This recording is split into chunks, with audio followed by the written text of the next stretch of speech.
El ex vicepresidente de Ecuador, Jorge Glass, fue capturado la noche de este viernes aquí. Caos total en Ecuador. Muchas críticas a Daniel Noboa en una crisis sin control en Ecuador. Esto por el asalto armado a la embajada mexicana en Quito. Vamos viendo muchas consecuencias. Por ejemplo, el sector eléctrico, político, judicial y seguridad. Así, el Ecuador cada día está más peor que antes. Hasta la fecha, ningún gobierno ecuatoriano ha tenido un escenario tan complicado como es el de ahora, ni siquiera en los conflictos bélicos de hace muchos años, y menos aún en el presente, tras las posturas nacionalistas que tuvo Correa. Daniel Noboa, uno de los presidentes más jóvenes que tiene Ecuador, con apenas 36 años, fue posicionado el 23 de noviembre del 2023, con un detalle destacador, a diferencia de un mandato normal de 4 años, como manda la ley. Daniel Noboa gobernará por solo 1 año y medio debido a que no inicia un periodo nuevo, sino que tendrá que completar lo que no terminó su antecesor Guillermo Lasso, quien a cambio de elecciones anticipadas pudo disolver la asamblea, lo que no daba paso a sus propuestas en lo que prácticamente en Ecuador se le conoce como muerte cruzada. De manera mágica, Noboa tuvo un incremento anormal en la contienda electoral, ya que su contrincante Luisa González era la favorita para ganar, pero tras un terrible suceso que le costó la vida a otro candidato a la presidencia de la República, Fernando Villavicencio, por lo cual dejó terrible crisis en Ecuador. Luisa González cayó de manera repentina en las encuestas, mientras que Daniel Noboa creció de una forma increíblemente rápida, y de esta forma, con crisis y un apoyo claro, llegó Noboa a la presidencia. Noboa necesitaba algo que le dé realce a su mandato, por el cual decretó 60 días de estado de excepción por la inseguridad del país, y luego tuvo la estúpida idea de invadir la embajada de México en Ecuador, que cada vez hunde más su gobierno. Los ecuatorianos tuvimos que volver a las urnas para decidir sobre los cambios a la Constitución planteados por el presidente Daniel Noboa, enfocados en 11 preguntas, los cuales están dispuestos en seguridad, justicia, aumento de empleos, trabajo por horas y arbitrajes internacionales, debido a que en enero Noboa declaró el conflicto interno armado debido a la crisis de inseguridad en el país. El proyecto de Noboa de permitir que las Fuerzas Armadas salieran a las calles y cárceles para apoyar a la Policía Nacional fue tomando fuerzas y se convirtió en la insignia del gobierno para mejorar su imagen. Los presos sin sentencia a nivel nacional ejercieron su derecho al voto el jueves 18 de abril. Como se sabe que en los procesos electorales en Ecuador, los presos son los primeros en ejercer su voto de manera anticipada dentro de las mismas cárceles, faltando 3 días para que lo hagan todo el pueblo ecuatoriano. Esta contienda electoral llega en un mal momento para Ecuador, cuya producción eléctrica se ha visto desbordada por la demanda, y causa de esto se ven apagones de varias horas a nivel nacional. Además, hay una gran sequía por el resultado de aquello que es la falta de energía. Ecuador ha perdido el suministro que le llegaba de Colombia, que ha suspendido la explotación de energía a su país vecino, y según se rumorea es la represalia a la invasión a la embajada mexicana. Por primera vez en Ecuador se ve una crisis energética tan grande, dijo la oficina de Noboa.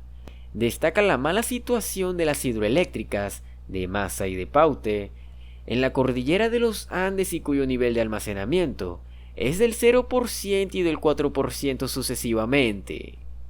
Para sustentar esta crisis se decretó feriado nacional los días 18 y 19 de abril, y Noboa culpó en entrevista al Ministerio de Energía y Minas por los apagones y acusó a la misma de saboteadores que buscan hacer daño al pueblo, y así Noboa provocó la renuncia de varios funcionarios públicos.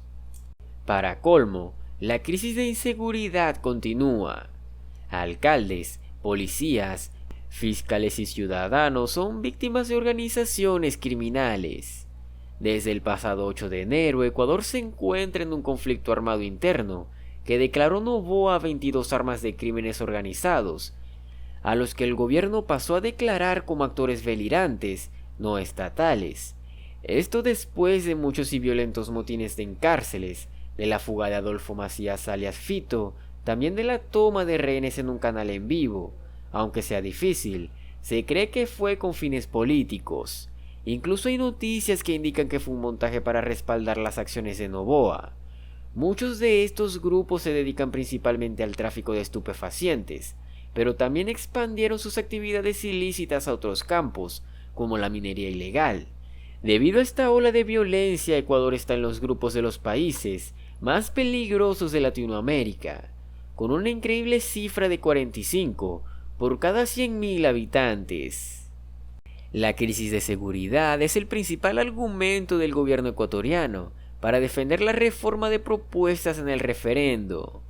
Aunque como sabrán, la forma en la que se está tomando este problema no está funcionando, ya que la violencia despuntó en lugar de disminuirse. A esto se le suma la crisis política ecuatoriana en el caso de Noboa. Necesario que todos voten sí, porque en caso de perder la oposición, a su gobierno buscaría llevarlo a juicio político por lo que hizo la Embajada de México en Quito. Por otro lado, el secretario de la Revolución Ciudadana, Andrés Arauz, manifestó en llevar a juicio político al presidente Daniel Noboa. Indicó que existen las causales para ello, están ahí en la Constitución y podrían llevar a su destitución, para el cual se necesitan muchos votos en la Asamblea. Más de 90 de los 137 legisladores.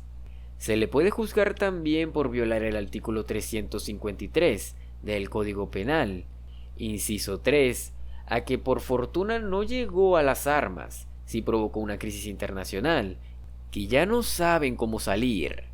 Por este hecho, también puede ir a juicio la canciller Gabriela Sommerfeld y la ministra de Gobierno Mónica Palencia. Curiosamente, Palencia es de origen mexicano, pero se naturalizó ecuatoriana el mismo día que Noboa asumió el cargo, en un trámite irregular que duró menos de una semana, cuando normalmente eso dura meses. A esto hay que recalcar la crisis internacional que provocó Noboa, por su estupidez, donde probablemente pensó que muchos países lo apoyarían, y vaya sorpresa, ningún país lo apoyó. Al contrario, toda Latinoamérica respaldó a México. Por este hecho, varias naciones decidieron romper relaciones diplomáticas con Ecuador, por su actuar en la embajada mexicana. El gobierno de Noboa actuó creyéndose respaldado por Estados Unidos, pero este ya le dio la espalda. Para Estados Unidos, México es su mejor socio comercial a nivel mundial. Además de ser países vecinos, y México es vital para la economía estadounidense, y no diríamos lo mismo de Ecuador. Mientras tanto, la Corte Internacional de Justicia, que se llevará a audiencia pública los días 30 de abril y 1 de mayo para revisar la denuncia impuesta por México contra Ecuador por el brutal allanamiento de su embajada en Quito. Con este castigo se busca que ningún otro país intente hacer lo mismo que Ecuador, aunque México solo pide la expulsión temporal de Ecuador de la ONU, hasta que este país decida disculparse. Déjanos saber qué piensas al respecto. ¿Será que después de todo esto, Daniel Noboa siga creyéndose un exitoso Bukele?